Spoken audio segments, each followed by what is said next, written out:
ನಾವು ಪ್ರತಿನಿತ್ಯ ಬಳಸುವಂತ ಟೂತ್ ಪೇಸ್ಟ್ ಅಥವಾ ಟೂತ್ ಪೌಡರ್ ಎಷ್ಟು ಸೇಫ್? ಇದರಲ್ಲೂ ವಿಷಕಾರಕ ವಸ್ತುಗಳ ಕಲಬೆರಕೆ ಆಗುತ್ತಾ? ಟೂತ್ ಪೇಸ್ಟ್ ನಲ್ಲಿದೆ ಅಪಾಯಕಾರಿ ನಿಕೋಟಿನ್. ಇದುವೇ ಈ ಹೊತ್ತಿನ ವಿಶೇಷ ಕಾರ್ಯಕ್ರಮ ಕ್ಯಾನ್ಸರ್ ಪೇಸ್ಟ್.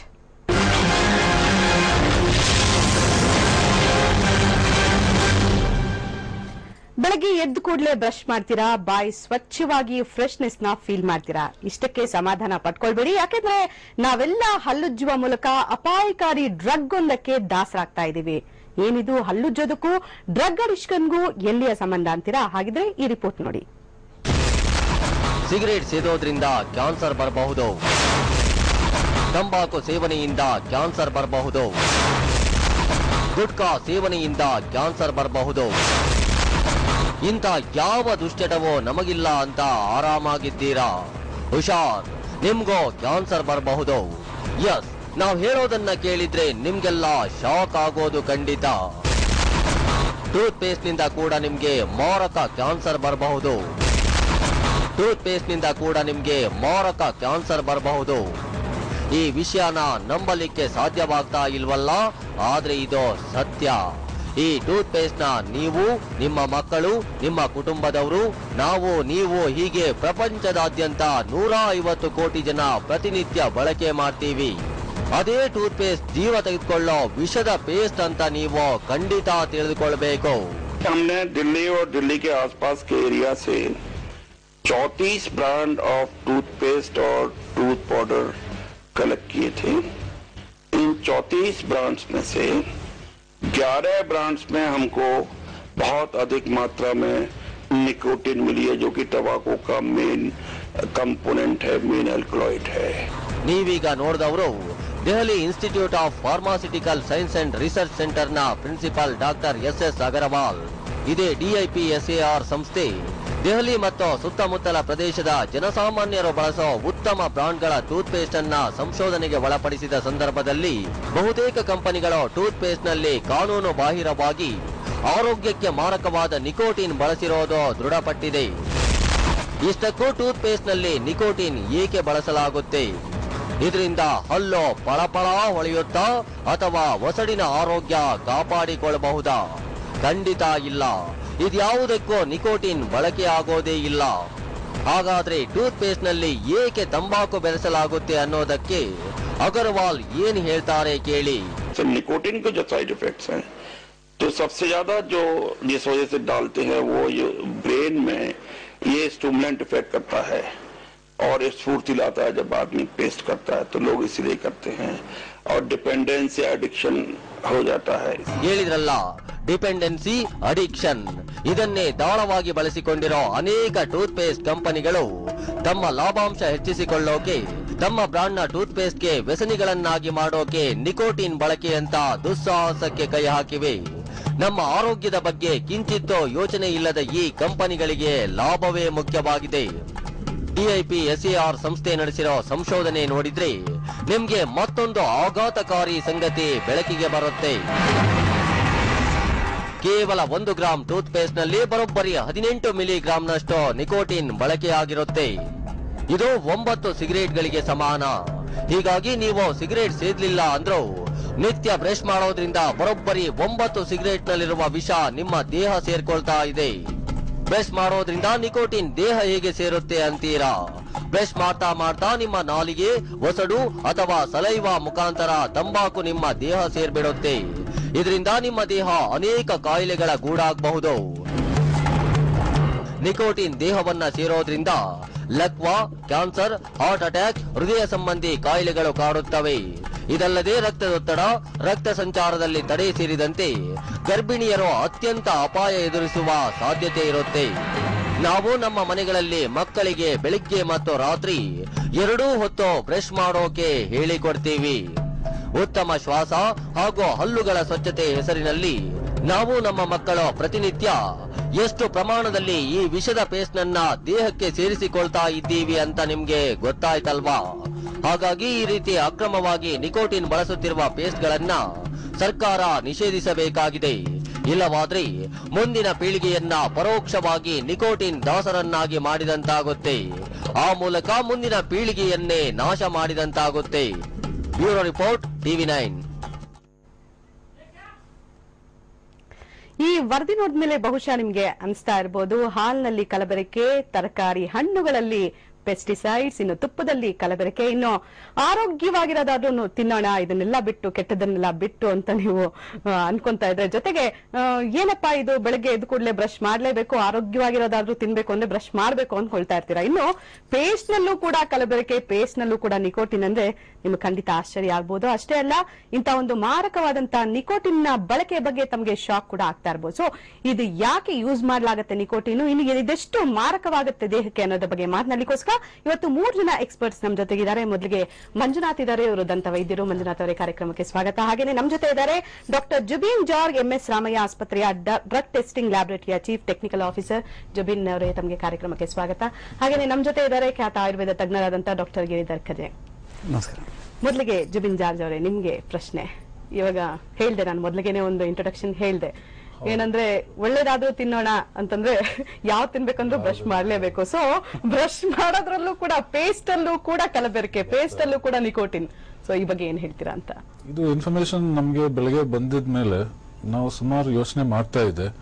ಯಾಕಂದ್ರೆ ನಾವು MS Ramaiah drug testing lab ನಲ್ಲಿ ನಮ್ಮ ಚೇರ್ಮನ್ ಇದು ಕನ್ಸ್ಯೂಮರ್ಗೆ ನಮ್ಮ ಲ್ಯಾಬ್ ಓಪನ್ ಮಾಡಿದ್ಮೇಲೆ ನಮ್ಗೆ ಈ ತರ ಡೈಲಿ ಕೇಸಸ್ ಬರ್ತಾನೆ ಇದೆ, food products, consumer products. So ಈ ಟೂತ್ ಪೇಸ್ಟ್ ಅಂತ ವಿಷಯ ನನಗೆ ಈ ಬೆಳಗ್ಗೆಯಿಂದ ಗೊತ್ತಾಗ್ತಾ ಇದೆ. ಯಾಕಂದ್ರೆ ನಾವು ಡೈಲಿ ಮಾಡೋದು ಒಂದು ರುಟೀನ್ ನಲ್ಲೂ ನಾವು ಪಾಯ್ಸನ್ ಕನ್ಸ್ಯೂಮ್ ಮಾಡ್ತಾ ಇದೀವಿ. ಅಂಡ್ ಈ ಸ್ಟಡಿ ನಾನು ಡೀಟೇಲ್ ಆಗಿ ಸ್ವಲ್ಪ ಓದ್ತಾ ಇದ್ದೆ ಬೆಳಗ್ಗೆ ನಮಗೆ ಟೈಮ್ ಸಿಗುವಾಗ. ಆಗ ನಮ್ಗೆ ಏನು ಗೊತ್ತಾಯ್ತು ಅಂದ್ರೆ 3 ಮೇನ್ ಇಶ್ಯೂಸ್, ಇದರಲ್ಲಿ 3 ಇಶ್ಯೂ ಇದೆ. First is the statutory issue. Statutory issue ಏನು ಅಂದ್ರೆ nicotine as a drug or a chemical compound toothpaste ನಲ್ಲಿ ಇರ್ಲಿಕ್ಕೆ ಸಾಧ್ಯ ಇದೆಯಾ? Can it be added? That was the first issue. And regulatory issue ನೋಡುವಾಗ ನಮಗೆ 2003 as per the Indian tobacco act, the any tobacco based product or chemical cannot be used for a non-tobacco product. ಅದರಲ್ಲಿ ನಮಗೆ ಏನ್ ಗೊತ್ತಾಯ್ತು ಅಂದ್ರೆ this is definitely a wrong thing. It is something that should not be there, it should not happen. ಅಂದ್ರೆ ಆಗಿದೆ. So once it has happened, the question next is how has it happened? So ಇದರಿಂದ ಇದು manufacturing process ನಲ್ಲಿ ಬರ್ತಾ ಇದೆಯಾ? Is it deliberate adulteration? ಇಲ್ಲ is it being added by the manufacturer ಒಂದು addiction ಆಗ್ಲಿಕ್ಕೋಸ್ಕರ, ಇಲ್ಲ ಅವ್ರಿಗೆ ಪ್ರಾಫಿಟ್ ಜಾಸ್ತಿ ಮಾಡ್ಲಿಕ್ಕೆ ಮಾಡ್ತಾ ಇದಾರಾ ಅಂತ ಒಂದು ಸೆಕೆಂಡ್ ಕ್ವೆಶ್ಚನ್ ಬಂತು. ಖಂಡಿತ. ಒಟ್ಟಲ್ಲಿ ಏನಂತಂದ್ರೆ ಇದೊಂದು ಆಘಾತಕಾರಿ ಸುದ್ದಿನೇ. ಏನಂತಂದ್ರೆ ಪೇಸ್ಟ್ ನಲ್ಲೂ ಕೂಡ ನಿಕೋಟಿನ್ ಬೆರೆಸಲಾಗತ್ತಾ ಅಂತ ನೀವು ಹೇಳಿದಾಗೆ 2003 ನಲ್ಲಿ ಒಂದು ಆಕ್ಟ್ ಪ್ರಕಾರ ನಾನ್ ಟೊಬ್ಯಾಕೋ ಪ್ರಾಡಕ್ಟ್ಸ್ ನಲ್ಲಿ ಉಪಯೋಗ ಮಾಡೋ ಹಾಗಿಲ್ಲ ಅಂತ, ಅದೇ ಪೇಸ್ಟ್ ನಲ್ಲಿ ಬಳಕೆ ಆಗಿರುವಂತದ್ದು. ಇನ್ನು ಗಿರಿಧರ್ ಖಜೆ ಅವರೇ, ಇವಾಗ ನಾವು ಮನೆ ಮದ್ದುಗಳ ಬಗ್ಗೆ ಸಾಕಷ್ಟು ನೋಡ್ತಾ ಇರ್ತೀವಿ, ಕೇಳ್ತಾ ಇರ್ತೀವಿ, ತುಂಬಾ ಸೇಫ್ ಅಂತ ಅನ್ಕೊಳ್ತೀವಿ. ಆದ್ರೆ ಈ ಹರ್ಬಲ್ ಪ್ರಾಡಕ್ಟ್ಸ್ ಅಲ್ಲೂ ಕೂಡ, ಹರ್ಬಲ್ ಪೇಸ್ಟ್ ಗಳಲ್ಲೂ ಕೂಡ ನಿಕೋಟಿನ್ ಇದೆ ಅನ್ನುವಂತ ಅಂಶ ಬಹಿರಂಗ ಆಗಿದೆ. ಏನ್ ಹೇಳ್ತೀರಾ? ಅಂದ್ರೆ ಇದರಲ್ಲಿ ಈ ಟೆಸ್ಟಿಂಗ್ ಮೆಥಡ್ಗಳ ಬಗ್ಗೆ ಸ್ವಲ್ಪ ಕೆಲವು ಕನ್ಫ್ಯೂಷನ್ಸ್ ಈಗಿರುವಂತದ್ದು. ನಮ್ಮ ಮೆಡಿಕಲ್ ಫೀಲ್ಡ್ ನಲ್ಲಿರುವ ಡೌಟ್ ಏನು ಅಂತ ಹೇಳಿದ್ರೆ, ಯಾವ ಮೆಥಡ್ ನ ಯೂಸ್ ಮಾಡ್ಕೊಂಡು ಇದನ್ನು ಹೇಳಿದ್ದಾರೆ ಅಂತ. ಸಾಮಾನ್ಯವಾಗಿ ಒಂದು ಆಯುರ್ವೇದಿಕ್ ಪ್ರಾಡಕ್ಟ್ ಇದ್ರೆ ಅದ್ರ ಇಂಗ್ರೀಡಿಯೆಂಟ್ಸ್ ಯಾವುದೆಲ್ಲ ಅಂತ ಟೆಸ್ಟ್ ಮಾಡ್ಲಿಕ್ಕೆ ಬೇರೆ ಬೇರೆ ಮೆಥಡ್ಸ್ ಇದೆ. ಅದರಲ್ಲಿ ಹಿಂದಿನಿಂದಲೂ ಬಂದಿರುವಂತದ್ದು ಒಂದು ಗ್ಯಾಸ್ ಕ್ರೊಮೆಟೋಗ್ರಫಿ ಅಂತ ಹೇಳುವಂಥದ್ದು. ಅದು ಸ್ವಲ್ಪ ಕ್ರೂಡ್ ಆಗಿರುವಂತ ಮೆಥಡ್. ಅದನ್ನು ಇವರು ಫಾಲೋ ಮಾಡ್ತಾ ಇದ್ದಾರಾ, ಅಥವಾ ಅತ್ಯಂತ ಅಡ್ವಾನ್ಸ್ಡ್ ಆಗಿರುವಂತ ಲಿಕ್ವಿಡ್ ಕ್ರೊಮೆಟೋಗ್ರಫಿ ಮೆಥಡ್ ನಾನು ಫಾಲೋ ಮಾಡ್ಕೊಂಡು, ಮಾಸ್ ಸ್ಪೆಕ್ಟ್ರೋಗ್ರಫಿ ಅದನ್ನು ಫಾಲೋ, LCMS ಅಂತ ಹೇಳುವಂಥದ್ದು, ಅದನ್ನು ಫಾಲೋ ಮಾಡ್ಕೊಂಡು ಮಾಡ್ತಾ ಇದ್ದಾರಾ ಅಂತ. ಯಾಕಂದ್ರೆ ಇದರಲ್ಲಿ ಈಗ ಹೇಳಿರುವಂತಹ ಕೆಲವು ಕಂಪನಿಗಳು ಈಗಾಗಲೇ ಅದನ್ನೇ ಫಾಲೋ ಮಾಡ್ಕೊಂಡಿರುವಂತಹ ಕಂಪನಿಗಳು ಕೂಡ ಇದೆ. ಅಥವಾ ಈ ಕಾಲ್ಗೇಟ್ ನ ಹರ್ಬಲ್ ಪೇಸ್ಟ್ ನಲ್ಲಿ, ಕಾಲ್ಗೇಟ್ ಟೂತ್ ಪೇಸ್ಟ್ ಡೆಂಟಿಸ್ಟ್ ಸಲಹೆ ಮಾಡೋ ನಂಬರ್ 1 ಬ್ರ್ಯಾಂಡ್ ಅಂತ ಎಲ್ಲ ಕಡೆ ನೋಡ್ತಾ ಇರ್ತೇವೆ. ಅವರೇ ಮ್ಯಾನುಫ್ಯಾಕ್ಚರ್ ಮಾಡುವಂತ ಒಂದು ಆಯುರ್ವೇದಿಕ್ ಹರ್ಬಲ್ ಪ್ರಾಡಕ್ಟ್ ನಲ್ಲಿ ಯಾಕಷ್ಟು ಅತ್ಯಂತ ಹೆಚ್ಚು ಕಂಡು ಬಂದಿರುವಂತದ್ದು ಕಾಲ್ಗೇಟ್ ನಲ್ಲಿ. ಹಾಗಾದ್ರೆ ಅವರು ಯಾಕದಷ್ಟನ್ನು ಮಿಕ್ಸ್ ಮಾಡಿ ಜನರನ್ನ ಚೀಟ್ ಮಾಡಬೇಕು ಅಂತ ಪ್ರಶ್ನೆಗಳೆಲ್ಲ ಸಾಕಷ್ಟು ಉದ್ಭವ ಆಗ್ತದೆ. ಅದರಿಂದಾಗಿ ನ್ಯಾಚುರಲ್ ಆಗಿ ಒಂದು ಪ್ಲಾಂಟ್ ನಲ್ಲಿ ಆ ರೀತಿಯಲ್ಲಿ ನಿಕೋಟಿನ್ ಅಂಶ ಅಷ್ಟೊಂದು ಬರ್ಲಿಕ್ಕೆ ಸಾಧ್ಯ ಇಲ್ಲ. ಮಾಡಿದ್ರೆ ನೇರವಾಗಿ ಆಡ್ ಮಾಡಿರಬೇಕು, ಅಥವಾ ಈ ಡ್ರಗ್ ಟೆಸ್ಟಿಂಗ್ ಮೆಥಡ್ ಯಾವುದಿದೆ ಫಾಲೋ ಮಾಡಿರುವಂತದ್ದು ಅದು ಸಬ್ ಸ್ಟ್ಯಾಂಡರ್ಡ್ ಅಂತ ಹೇಳಬೇಕಾಗ್ತದೆ. Okay doctor. ಇನ್ನು ಡಾಕ್ಟರ್ ಮಂಜುನಾಥ್ ಅವರೇ, ಇವಾಗ ಏನೇ ಹಲ್ಲಿನ ಸಂಬಂಧಪಟ್ಟ ತೊಂದರೆಗಳಾದ್ರೂ ಕೂಡ ಡೆಂಟಿಸ್ಟ್ ಹತ್ರ ಬರ್ತೀವಿ. ನಾವು ಒಂದ್ಸಲ ಬ್ರಷ್ ಮಾಡ್ತಾ ಇದ್ರು ಕೂಡ ಒಂದ್ಸಲ ಬ್ರಷ್ ಮಾಡಬಾರ್ದು, 2 ಸಲ ಬ್ರಷ್ ಮಾಡ್ಬೇಕು ಅಂತ ಹೇಳ್ತೀರಾ. ಸೊ ಇವಾಗ ಅನ್ಕೊಳ್ತಾ ಇರ್ತಾರೆ ಒಂದ್ಸಲ ಬ್ರಷ್ ಮಾಡಿದ್ರೆ ಚೆನ್ನಾಗಿರ್ತಾ ಇತ್ತು ಅಂತ. ಯಾಕೆಂದ್ರೆ 2 ಸಲ ಬ್ರಷ್ ಮಾಡಿ ಹೆಚ್ಚೆಚ್ಚು ನಿಕೋಟಿನ್ ನಮ್ ದೇಹ ಸೇರಿಸ್ಕೊಳ್ತಾ ಇದೀವಿ. ಸೊ ಏನ್ ಹೇಳ್ತೀರಾ ನೀವು ಈ ಬಗ್ಗೆ ಅಂತ? ಅದೇ ಡಾಕ್ಟರ್ ಹೇಳ್ದಂಗೆ, ಈಗ ಪ್ರಾಡಕ್ಟ್ಸ್ ಅಲ್ಲಿ ಎಷ್ಟರ ಮಟ್ಟಿಗೆ ನಿಕೋಟಿನ್ ಇದೆ ಅನ್ನೋದು ಇವಾಗ ಸ್ಟಡಿ ಮಾಡಿದಾರಲ್ಲ, ಅದು ಆ ಸ್ಟಡಿ ಏನ್ ಹೇಳುತ್ತೆ ಅಂದ್ರೆ ಇದರಲ್ಲಿ 18 ಮಿಲಿಗ್ರಾಮ್ ವರೆಗೂ ಇದೆ ಅಂತ ಹೇಳುತ್ತೆ. ಆದ್ರೆ ಕಂಪನಿಗಳವ್ರನ್ನ ಸಂಪರ್ಕಿಸಿದಾಗ ಅವ್ರೇನ್ ಹೇಳ್ತಿದಾರೆ ಅಂತ ಹೇಳಿದ್ರೆ, ಡಾಕ್ಟರ್ ಹೇಳ್ದಂಗೆ ನಾವು ಅದು ಕ್ರೋಮಟೋಗ್ರಫಿ ಟೆಸ್ಟ್ ಮಾಡಿ ನೋಡಿದೀವಿ, ಮಾಸ್ ಸ್ಪೆಕ್ಟ್ರೋಗ್ರಫಿ, ಅದರಲ್ಲಿ ನಾವು ಅಷ್ಟು ಇಲ್ಲಿ ಕಂಡು ಬಂದಿರೋಷ್ಟು ಅಂಶದಷ್ಟು ನಾವು ನಿಕೋಟಿನ್ ಬೆರೆಸಿಲ್ಲ ಅಂತ ಹೇಳ್ತಾರೆ. ಆದ್ರಿಂದ ಇದ್ರ ಬಗ್ಗೆ ಇನ್ನೂ ನಮ್ಗೆ ಅಧ್ಯಯನಗಳು ನಡೆದು ಇದ್ರ ಮೇಲೆ ಇನ್ನೂ ಬೆಳಕು ಚೆಲ್ಲೋವರೆಗೂ ನಾವ್ ಇದ್ರ ಬಗ್ಗೆ ನೀವು ಬ್ರಷ್ ಮಾಡಬೇಡಿ ಅಂತ ಹೇಳಕ್ಕಾಗಲ್ಲ. ಯಾಕೆಂದ್ರೆ ಬ್ರಷ್ ಮಾಡದೇ ಇದ್ರೆ ಆಗುವಂತ ದುಷ್ಪರಿಣಾಮಗಳ ಬಗ್ಗೆ ಈಗ ಆಲ್ರೆಡಿ ನಮ್ಮ ಹತ್ರ ಸಾಕ್ಷಿ ಇದೆ. ಇವಾಗ ಇದರಲ್ಲಿ ಮಾಡಿದ್ರೆ ಹಿಂಗ ಆಗತ್ತೆ ಅನ್ನೋದಕ್ಕೆ ನಮ್ಗೆ ಇನ್ನೂ ಸಾಕ್ಷಿ ಇಲ್ಲ.